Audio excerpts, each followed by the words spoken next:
I'm Susan Smith-Sargent, and I'm an artist in Lexington, Kentucky. My two main mediums are silk painting and acrylic mixed media. Most people are familiar with acrylic mixed media, but few are aware of the art of painting on silk. Many years ago, as an art student, I created my first silk painting and I was immediately smitten. My infatuation with silk painting persists today because no other medium captures the brilliance and luminosity of fiber-reactive dyes on silk. In this short video, I walk you through the process to provide a better understanding of what goes into the work. The process begins usually with a design that I've created and drawn out on paper with a permanent marker. I then cut the silk and rinse it well to make sure there is no sizing left in the silk. Then the blank piece of silk is stretched on a stretcher frame. Lately, I've been using PVC pipe to make my frames as it's easy to size and cut it to fit the project. I lay the design below the stretched material and trace it onto silk using a pencil lightly or a light blue laundry marker. Next, I spend time working out my color palette. Depending on the project, I will either pre-mix the dye colors and store them in small containers, or mix them as I go on a porcelain palette.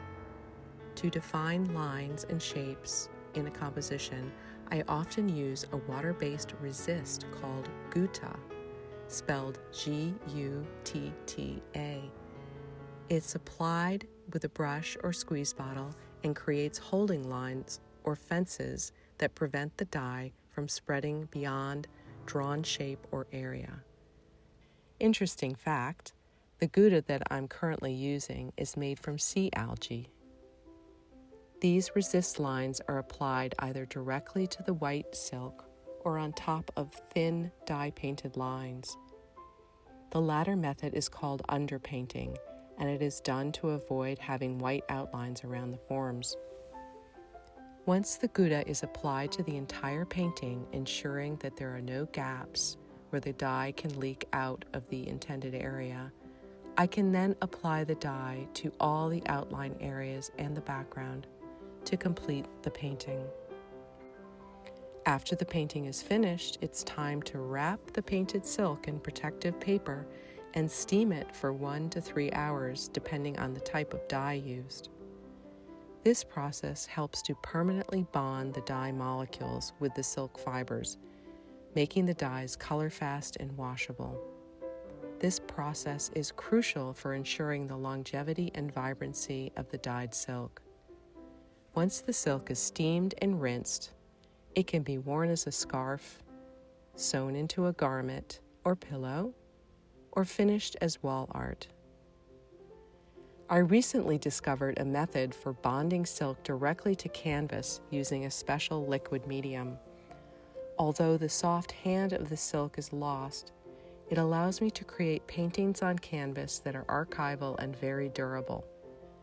It involves coating the canvas with medium and then carefully placing the silk painting on the dried surface. I usually wet it to stretch it out a little, making sure that there are no ripples or air bubbles before applying the medium over the painting. The liquid medium is then squeegeed from the center of the painting to the edges before it is dried with a hand dryer. The painting is then finished, ready to be signed, wired, and hung. I hope you found this short video helpful in understanding the silk painting process. If you'd like to view more of my work, check out my website at www.smithsargent.com or visit me at the Artist Attic on Main Street in downtown Lexington.